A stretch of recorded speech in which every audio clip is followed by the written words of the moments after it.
राजधानी दिल्ली के IJ airport police ने 6 लोगों को गिरफ्तार किया है फर्जी वीजा बनाने वाली फैक्ट्री के आरोप में। डीसीपी उषा रंगनानी ने बताया कि बलबीर नाम का व्यक्ति पहले कई मामलों में फर्जी वीजा बनाने के आरोप में गिरफ्तार हो चुका है। बेल पर आकर उसने मनोज नाम के व्यक्ति से संपर्क साधा। बलबीर और मनोज की दोस्ती हो जाती है।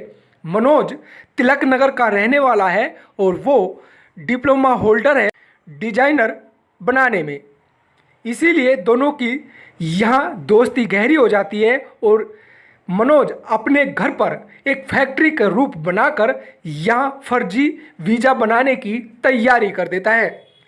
एक व्यक्ति से 7 लाख रुपया लेता था और एक टारगेट भी दिया गया था कि एक व्यक्ति 20 लोगों का वीजा जरूर बनाएगा।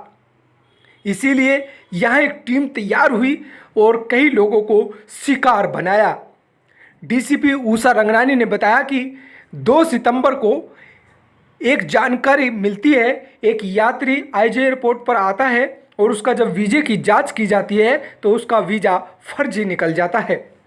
जब उससे लंबी पूछताछ हुई तो उसने बलबीर का नाम दिया और जब बलबीर से बातचीत हुई तो एक भंडाफोड़ का मामला सामने आया कि तिलक नगर में यह फर्जीवाड़ा वीज़ा बनाया जाता है और पुलिस कई दिनों से लगातार यहाँ सर्च कर रही थी तिलक नगर में। आखिरकार में मनोज व उसकी टीम को पुलिस ने गिरफ्तार कर लिया है और यहाँ से कई उपकरण बरामद किए, 30 फर्जी वीज़ा और मोहरें, प्रिंट आउट, तमाम मोबाइल, कई चीज़ें बरामद की गई है जो वीज़ा बनाने से संबंधित सामान रखते थे।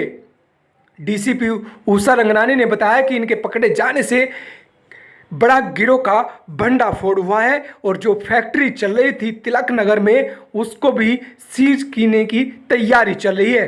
लेकिन मनोज से और बलबीर से आगे की पुलिस पूछताछ कर रहे हैं कि ये गिरोह कितना लंबा जाल फैला हुआ है और कितने लोगों को अपना 5 साल के अंदर ठगी का शिकार बना चुके हैं। क्या कहती हैं डीसीपी उषा रंगनानी, आप भी सुने प्रेस कॉन्फ्रेंस में पूरी कहानी। आईजीआई एयरपोर्ट पुलिस की टीम ने एक काउंटरफेट वीज़ा मैन्युफैक्चरिंग यूनिट को बस्ट करते हुए काफ़ी भारी मात्रा में रिकवरी करी है, जिसमें काफ़ी लोगों को अरेस्ट भी किया गया है। कंप्लीट वीज़ा, फेक वीज़ा और ह्यूमन ट्रैफिकिंग सिंडिकेट को डिसमेंटल करते हुए अब तक 6 लोगों की अरेस्ट की जा चुकी है। इसमें 1 पैसेंजर और 6 फ्रॉडुलेंट एजेंट्स की अरेस्ट करी गई है। 16 नेपाली पासपोर्ट, 2 इंडियन पासपोर्ट, काफ़ी भारी मात्रा में नकली वीज़ा, लगभग 30 वीज़ा स्टिकर्स और 23 वीज़ा स्टैम्प्स रिकवर करी हैं। इसके अलावा जो नकली वीज़ा बनाने में जो इक्विपमेंट यूज़ होता है, जैसे डाई मशीन, लेमिनेटिंग शीट्स हो गई और साथ में printer, scanner, colour printers, computer, laptop और यूवी मशीन्स तक रिकवर करी गई हैं। ये फैक्ट्री तिलक नगर के एरिया में ऑपरेट हो रही थी और पिछले 5 साल से ये फैक्ट्री काम कर रही है। इसमें काफ़ी लोग शामिल हैं और कंप्लीट सिंडिकेट हम लोगों ने डिसमेंटल करा है।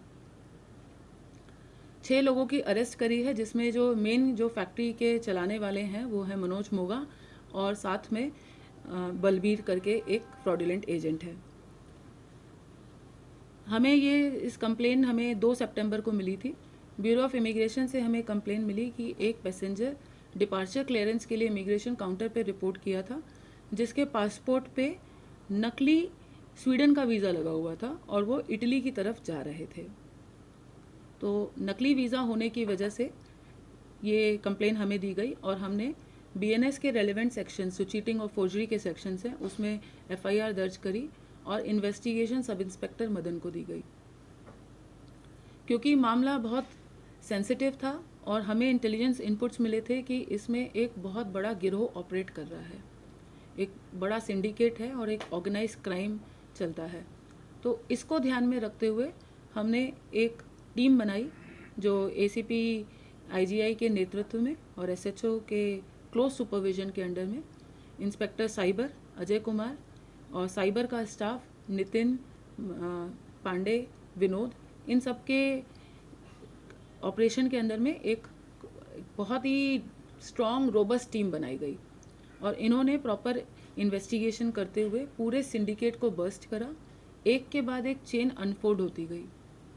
इनसे जब पूछताछ करी गई तो इन्होंने बताया कि कस्टमर की पेइंग कैपेसिटी को देखते हुए ये उनसे पैसा डिमांड करते थे। मिनिमम एक वीज़ा के लिए ये कम से कम 7 लाख रुपए लेते थे और ये पूरा चैनल है और इसमें डिस्ट्रीब्यूट होते होते फैक्ट्री ओनर के पास लगभग 1 लाख के आसपास आ जाता था। और ये अब टेलीग्राम, सिग्नल और व्हाट्सएप ग्रुप्स में ऑपरेट करते हैं ताकि इनका सिक्योर्ड कम्युनिकेशन रहे और स्पेसिफिकली फ़ोन इसी पर्पस के लिए यूज़ होता है, इसके अलावा और किसी काम के लिए नहीं। जैसे ही कोई कस्टमर मिलता है तो उसका फ़ोन पे सारे कम्युनिकेशन होते हैं और जैसे ही केस उसको वीज़ा दे दिया जाता है तो फ़ोन को सिम को डिस्कार्ड कर दिया जाता है और फिर दूसरी सिम लेकर दूसरे फ़ोन में डालकर नए केसेस को के लिए जो इनकी पूरी कार्रवाई होती है वो करी जाती है। ये जो 6 आरोपी हैं कहाँ के रहने वाले हैं? अलग अलग जगह के रहने वाले हैं। कुछ दिल्ली के हैं, रोहिणी इलाके के हैं, तिलक नगर के हैं और यूपी के भी हैं और इनमें एक नेपाल का भी है। कितने लोगों को इन्होंने अभी तक विदेश भेजा है चीट करके? जब इनसे पूछताछ करी गई तो इन्होंने बताया कि लगभग ये महीने में इनका कभी 20, कभी 30, कभी 50, कभी 60 भी पासपोर्ट्स मिल जाते हैं जिस पे ये लोग फेक वीज़ा लगाते हैं। प्रोफाइल बता दीजिए। मनोज डिज़ाइनिंग का कोर्स करा हुआ है, डिप्लोमा करा हुआ है डिज़ाइनिंग में, तो सारी चीज़ें इनको आती हैं कि किस तरह फ़ेक वीज़ा को बनाया जा सकता है। इसके अलावा ये इक्विपमेंट ले लेते हैं तो डाइज़ हैं, कलर प्रिंटर्स हैं इनके पास में, यूवी मशीन्स हैं जिसके द्वारा बहुत आसान है बना लेना और ये बिल्कुल ऐसा बनाते हैं कि इसको पहचानना बहुत मुश्किल होता है। ये जेन्युइन वीज़ा से कम्प्लीटली रिजेंबल करते हैं। हम कब से कर रहे हैं और आइडिया कैसे आया इस तरीके का ये काम किया जा सकता है? इनमें से एक है जो बलबीर एजेंट है, वो पहले भी 2003 में और 2010 में अरेस्ट हो चुका है, तो ये काम तो बहुत पहले से ही कर रहे हैं।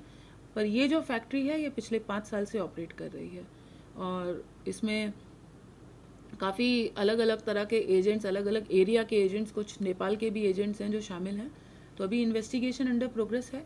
उम्मीद है कि आगे और भी जो इस सिंडिकेट में और भी जो लोग शामिल हैं, जो और कड़ियाँ हैं, उसका भी खुलासा होगा। मैम ये किसी पर्टिकुलर एरिया के लोगों को टारगेट करते थे या फिर कहीं से? इनका जो मेन मॉडस ऑपरेंडी है ये शेंगन कंट्रीज़ के वीज़ा ज़्यादातर प्रोवाइड करते थे।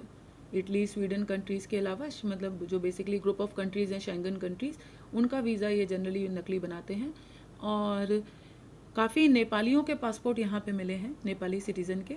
तो इसको देख के लगता है कि इनका जो टारगेट ग्रुप है, जो इनका सोर्स है, वो जो कस्टमर बेस है, वो नेपालीज़ भी हैं और इंडियन भी हैं और डिफरेंट कंट्रीज़ के यहाँ पे अदर देन शेंगन कंट्रीज़ कुछ और कंट्रीज़ की भी वीज़ा स्टैम्प मिली हैं।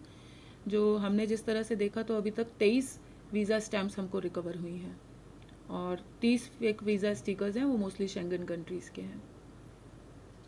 जो स्टैम्प्स हैं वो सारी अलग अलग देशों की? अलग अलग देशों की हैं बिल्कुल, और शेंगन कंट्रीज़ की मोस्टली स्टैम्प्स हैं। डाइज भी हैं और परमानेंट रेजिडेंसी कार्ड्स भी हैं कुछ इनके पास में। तो काफ़ी भारी मात्रा में रिकवरी हुई है। इन्वेस्टिगेशन अभी प्रोग्रेस में है, अभी और काफ़ी चीज़ों का खुलासा आगे होगा। मैम आइडिया कहाँ से आया ये? क्रिमिनल्स को बहुत सारे मोटिवेशन होते हैं इन ऐसे काम करने के, क्योंकि ये मार्केट है इस चीज़ का। काफ़ी लोगों को बाहर जाने का चार्म रहता है क्योंकि बाहर बेटर एम्प्लॉयमेंट अपॉर्चुनिटीज़ हैं, बेटर स्टैंडर्ड ऑफ लाइफ ऐसा लोगों को लगता है कि विदेश कंट्रीज़ में, ख़ासतौर से यूरोपियन कंट्रीज़ में या यूएस में। तो इसलिए काफ़ी लोग जाना चाहते हैं, तो अलग अलग चैनल से इनको अप्रोच करते हैं और उस तरह से फिर ये अपना काम करते हैं। सफल जाते थे, वहाँ जॉब भी मिल जाता था। अभी हम और पैसेंजर्स इस तरह इन्होंने अभी जो हमें वीज़ा रिकवर हुए हैं या फिर जो पासपोर्ट्स रिकवर हुए हैं उनसे हम पैसेंजर बेस को टच करेंगे तो पता पड़ेगा कि आगे क्या होता था। मैम ये फैक्ट्री पिछले 5 साल से तिलक नगर में ही चल रही थी? हाँ।